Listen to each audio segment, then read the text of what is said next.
Assalamu alaykum, hörmətli radio dinləyicilər. Bu qadimki roman altı səhifəmizdə Sevgili Canışıb xanım yazған Көз yaşından nəmdəlgən zimin namlıq tarixi əslində yana huzuringizda bo'ladi.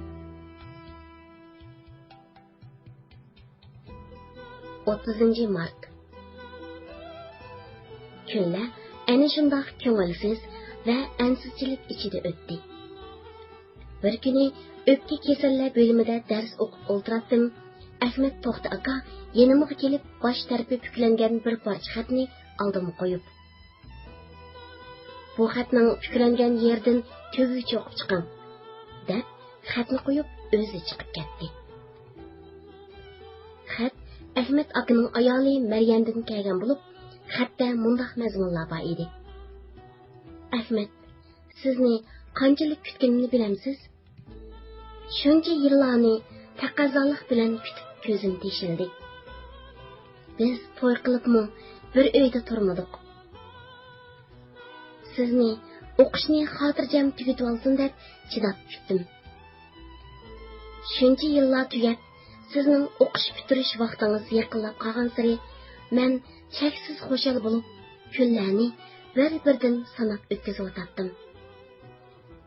Lekin yaqinda jamoat xavfsizlik nazoratidan odam kelib, G'o'ljida sizning materiallaringizni va ahvollaringizni sizning yaqin do'stlaringizdan egallab tekshirib ketganligini angladim. Yana anglasam, ular Jog'istoyga berib, sizlarning savdodoshlarning materiallarini tekshirib yuribdi.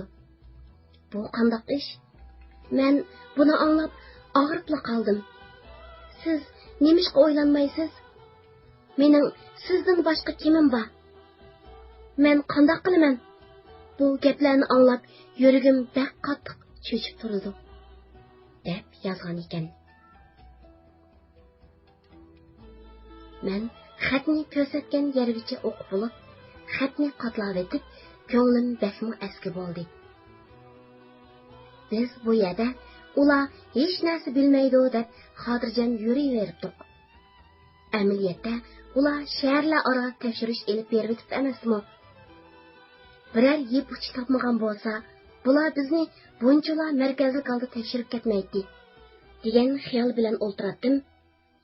Ahmad aka yanimga kelib, "Qandoq, o'qib bo'ldingizmi?" deb so'radi. "Ha, o'qidim. Ahmad aka, bular biror yeb uchini tepib chiqdimi nima? Bizning atrofimizdan oylinib ketolmay cho'klab yuriydi. Oramizdan birorsi setildimi ya?" deb so'rdim. "Men shundoq o'ylab qoldim", dedi Ahmad aka. "Bu yerda so'zlashgil bo'lmaydi. Jiring, yotoqqa qaytayli", dedi ehtiyot bilan bo'sh ovozda. Biz yotoqqa qaytqach paranglashdik. Ahmad aka, "Biz bashimiz bir-birimiz bilan vaqtincha aloqalashmay turayli. Siz oblekim g'upurlar bilan munosabatlashmay turing. Bular bizni tekshirishni hargiz unutib qolmaydi. Agar sizni qo'lga olib kelsa, siz qiz bola, oilada qiyinchiligingiz bor. Oilangizdagilar sizni shuncha jafo tortib, o'zlari qiynalsa-mu, sizni cho'ng umid bilan o'qitadi. Ular sizni bu qiz bola ekan, bo'pti deb oyab qo'ymaydi. Hukumat degan bak yuzsiz keldi. Buni o'ylang. Mana oldimizda bizga cho'ng qiyinchiliklar duch kelyotidi. Xatni ko'rdingizmi? Ko'ngilda har qanday ishga nisbatan tayyorlik bo'lish kerak. Oblikimga ayting, harbiy doktorxonaga ko'chib ketsin. Oblizlarg'imi dang, sizni izlab kelmasin. Sizmi ularni izlab berib yurmang. So'zlashmoqchi bo'lsanglar, xoli joyda kishilarning diqqat tushmaydigan o'rinda paranglashinglar. Hozir bizning keynimizga odam tushdi. Ahvol yomon. Sizni o'ylayapman. Yaxshi kunning yomoni kelib qolsa, siz qiz bola, sizga egri bo'ladi, dedi. Men shu kunlar oblikimga harbiy doktorxonaga ko'chib ketishni aytdim. Oblikimmi shu kuni ko'chib ketdi. Ahmad akaning ayoli Maryam hadining xatidan keyin oldimizda bir yomon kunning borligi mening ko'nglimni aski qiladi. Şundaq bolsa-mı, ba'zida o'z ko'nglimni yaslab. Ansiraydigan nima ish bor? Biz nima qildik? Qurol tutib, maydonga chiqib so'qishmadik. Odam o'ldirmadik. Biz faqat mustaqillik tilab maydonga chiqdik. Mustaqillik talab qilish jinoyat emas. Har bir odam o'z mustaqilligini, o'z erkinligini talab qilish haqlidir, degan o'ylar bilan ko'nglimni to'xtatdim. Biroq bu ishni kim fosh qilgandi? Nima uchun biz bashimiz ustida tekshirish ilib bordi? degan savol har vaqt kallamdan ketmay javob izlaydi. Şemşi Jamalning qo'rsaqliq bo'lish munosabati bilan jamoat xavfsizlik nazoratining buni bir fursat bilib, bularning to'yini qilib berdi va shundan keyin har kuni Setvoldini jamoat xavfsizlik nazoratiga elib ketib, so'roq qilish natijasida biz bashimizni tepib chiqib, butun tekshirishni bizning ustimizga qilyotdi. Setvoldi bizning ishimizni bilmaydigan tursa, biz qandoq bo'lib o'tirib chiqib qoldik? Men bu haqda ko'p o'ylandim. Setvoldi, Oblikim, Obliz bu ikkisi yog'iz sayliq bo'lib, bular boshlang'ich maktabdan tortib birga o'qib kelayotganlar, ham bular yaqin do'stlardan edi. Ayni vaqtda Setvoldini tashkilotga qabul qilishda, uni tashkilotga qabul qilishga bo'ldi, ishonchlik odam deb Obliz bilan Oblikim tang ko'rsatgan edi. Oblikim yoki Obliz Setvoldiga ishonib, tashkilot to'g'risida aniq bo'lmasa-mu, biror narsa degan bo'lsa, u so'roq jarayonida deb qo'ydimikin degan narsa ko'nglimga tushdi. Bu ham bo'ldigan ehtimolning birisi. Oblikim maktabdan ko'chib ketgandan keyinmi har vaqt maktabga kelsa meni yo'qlab xabarlashib ketadi. Ammo keyingi vaqtlarda Oblikimning maktabga kelganligini angladim. Biroq men bilan ko'rishmadi. Oblikim burun cho'chaklik Xadicha degan qiz bilan yurgan edi. Keyingi kunlarda nima uchunki ular ayrilib ketdi. U qiz qo'tir aktiv, chaqimchi bo'lib, qachon qarsa maktab tashkiliga o'quvchilarni chaqishtirib yuradigan qiz edi. Oblikim keyingi kunlarda shu qizning yeniga kelib ketganligini angladim. Bu qanday ish bo'lib ketdi? Oblikim endi nima uchun u qiz bilan yana oralashib yurgandi? U biror xato ish qilib qo'ymasin yana, deb ko'nglimga gumon paydo bo'ldi. Balki o'zini yoshirish uchun shunday qilyotgandigan degan yomon o'ylar ko'nglimga kelib o'tdi. Lekin men Oblikimga qattiq ishongach, yo'q, boshqalar qismi Oblikim fosh qilmaydi, deb ko'nglimdagi gumonni yo'qotdim.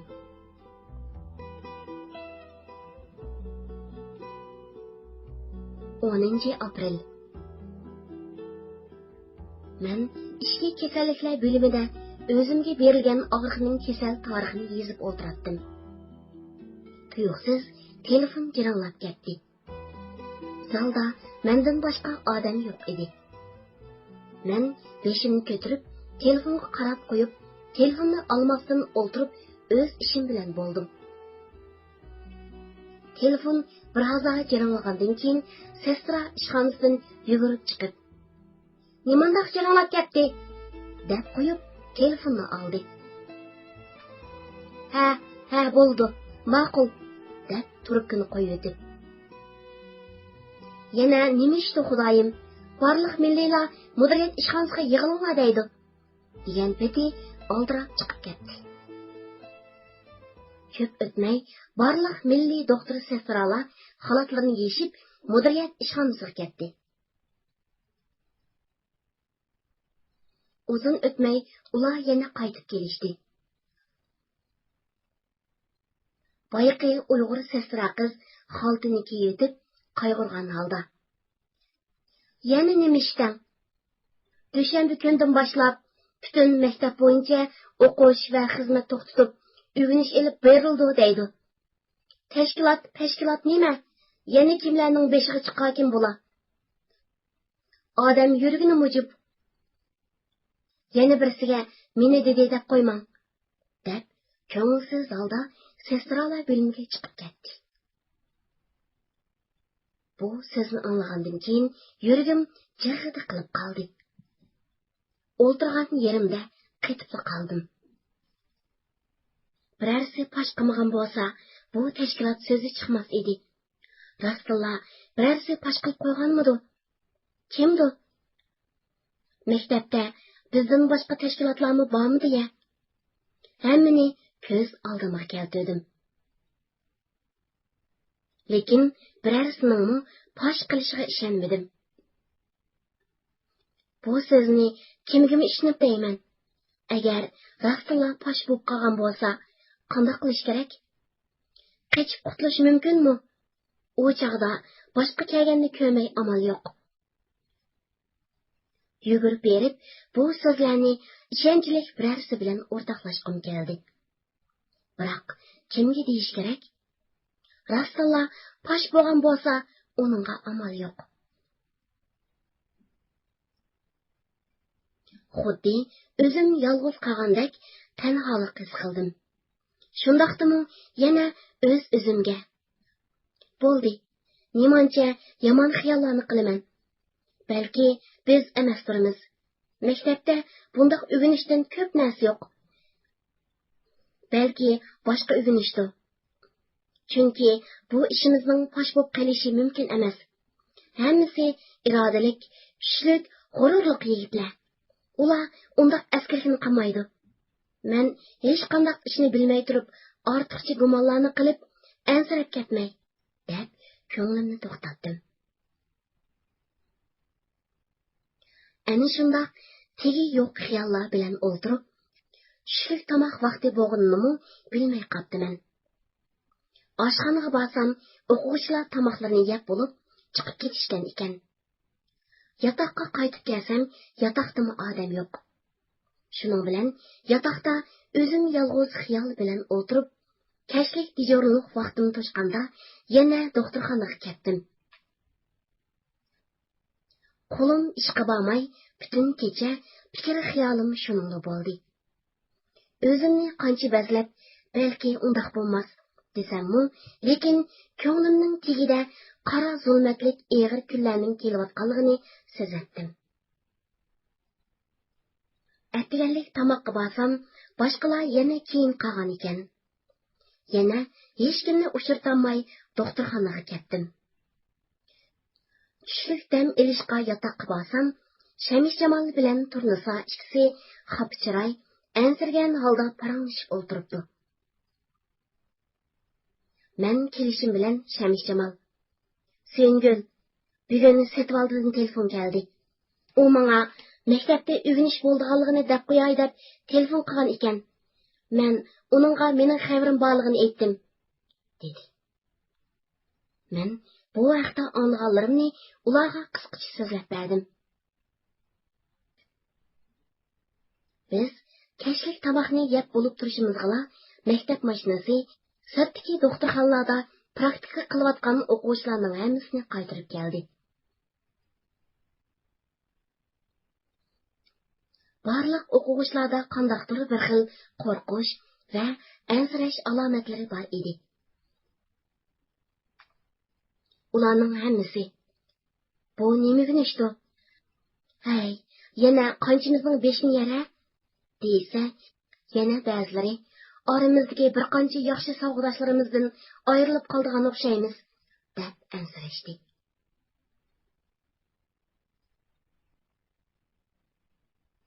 Savg'adoshlarning hammasi burunqidek xushchaqchaq qilib, kulib o'ynab emas, balki eg'ir g'am qayg'u bilan shuk bo'lib, gap qismi asta pichirlashib qilishadi. Ular bir-biridan: "Bu nima ishdi?" deb so'rashadi. Savg'adoshlarning hammasi bizning yotoqqa yig'ildi. Ular xuddi ayrilish oldida turgan yaqin do'st savg'adoshlardek cho'nqur mehribon, ko'njonlik bilan bir-biriga qarashib, ayrilish hasrati yuraklarini og'ritayotgandek ehtiyot bilan past ovozda so'zlashib o'tirardi. Shu arada yotoqqa Oblikin kirib keldi. U burunqidek emas, sharoq-shuruq tovlab, mag'rur holda erkin va g'amsiz ko'rinadi.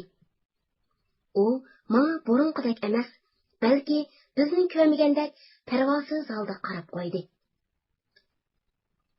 Hatto o'zining eng yaqin do'stlari Obliz Setvaldilarga gap qilmay, bir qancha aktiv qozoq o'quvchilar bilan chaqchaqlashib chiqib ketdi. Balki o'zini yoshirish uchun shunday qiyofatga kirib olgan bo'lishi mumkin. Uni to'g'ri deb gumonmi qilmadim. Kech kirganda savdoshlarning hammasi chiqib ketdi. Faqat Obliz bilan Setvaldi qoldi. Ular intayin ko'ngilsiz qayg'u bilan o'tiradi.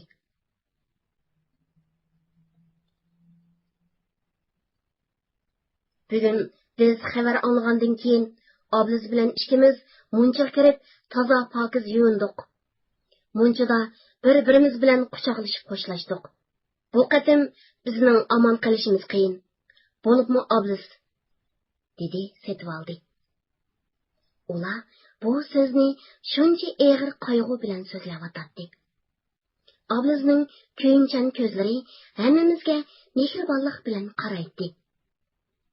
Hammamizning ko'ngli bakmu aski bo'ldi.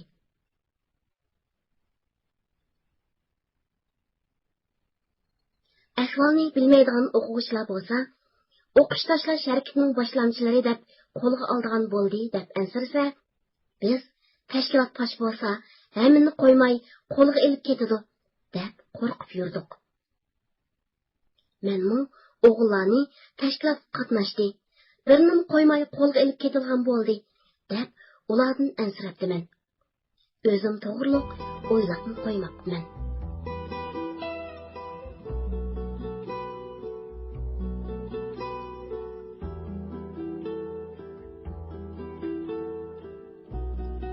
Hürmetli radio anlaştıqlar. Bu tarixiy aslining davomini anglashga qiziqsangiz, keyingi qatimliq roman angliti saytimizga diqqatli bo'lg'aysiz. Xayr xo'sh, Xudoga omonat, ko'rishguncha omon bo'linglar.